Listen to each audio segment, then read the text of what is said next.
Alors, l'équipement moderne que l'armée adverse a utilisé pour nous gagner sur le terrain. Vraiment, cet équipement a joué un très grand rôle. Ce que je vais faire, j'ai un élément sur mon téléphone où j'ai mis les détails de cet équipement. Il est détaillé ainsi. C'est 4 éléments qui ont fait la différence dans cette guerre. Je dis des 3 éléments, pardon, au lieu de 4, 3. Premier élément, ça s'appelle lance-missile sol-air. Ça coûte 50 millions de dollars américains. La RDC n'en a pas.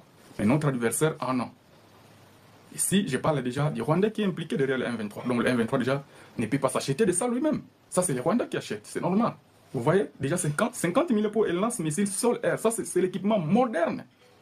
C'est un équipement de pointe, des armes modernes de pointe qu'on utilise actuellement, que nous n'avons pas à la RDC. Mais ça ne coûte que 50 millions, chers compatriotes. Deuxième point, des drones turcs en KS et 12 situations de contrôle au sol.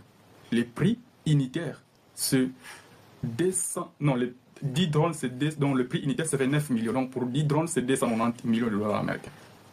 Ça, l'ennemi en a. Nous aussi, on a des drones, mais sauf que ça, ce sont des drones modernes, des pointes qui sont actualisées actuellement. Alors, il y a une trahison ici, je vais vous dire pourquoi.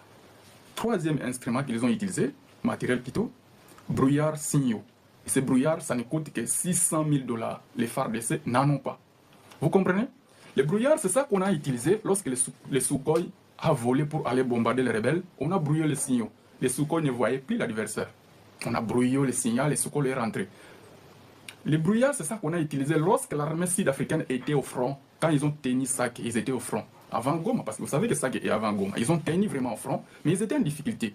Ils ont fait appel à leur armée pour venir leur donner des munitions.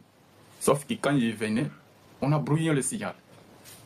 Vous savez que l'Afrique du Sud, dans cette guerre, avant, il n'était pas impliqué totalement. Vous savez, c'est nous qui se battent et ils nous appuient en logistique et voilà, défendre et protéger les populations civiles.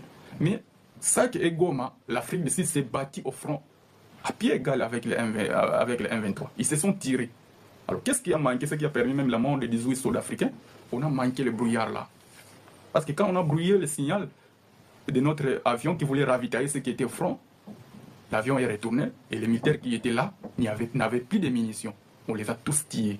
C'est là où il y avait 18 soldats sud-africains, 3 soldats botswanais et beaucoup d'autres soldats congolais. Ils vont mourir, ils vont périr dans cette bataille-là. Donc c'est ces 3 matériels que j'ai cités. Ça fait la différence dans cette guerre. Donc déjà avec les lance-missiles sol-air, l'ennemi identifie déjà où sont les armes. Lui, il n'identifie pas les personnes. L'ennemi, avec cette arme, il identifie que là où se trouvent les armes.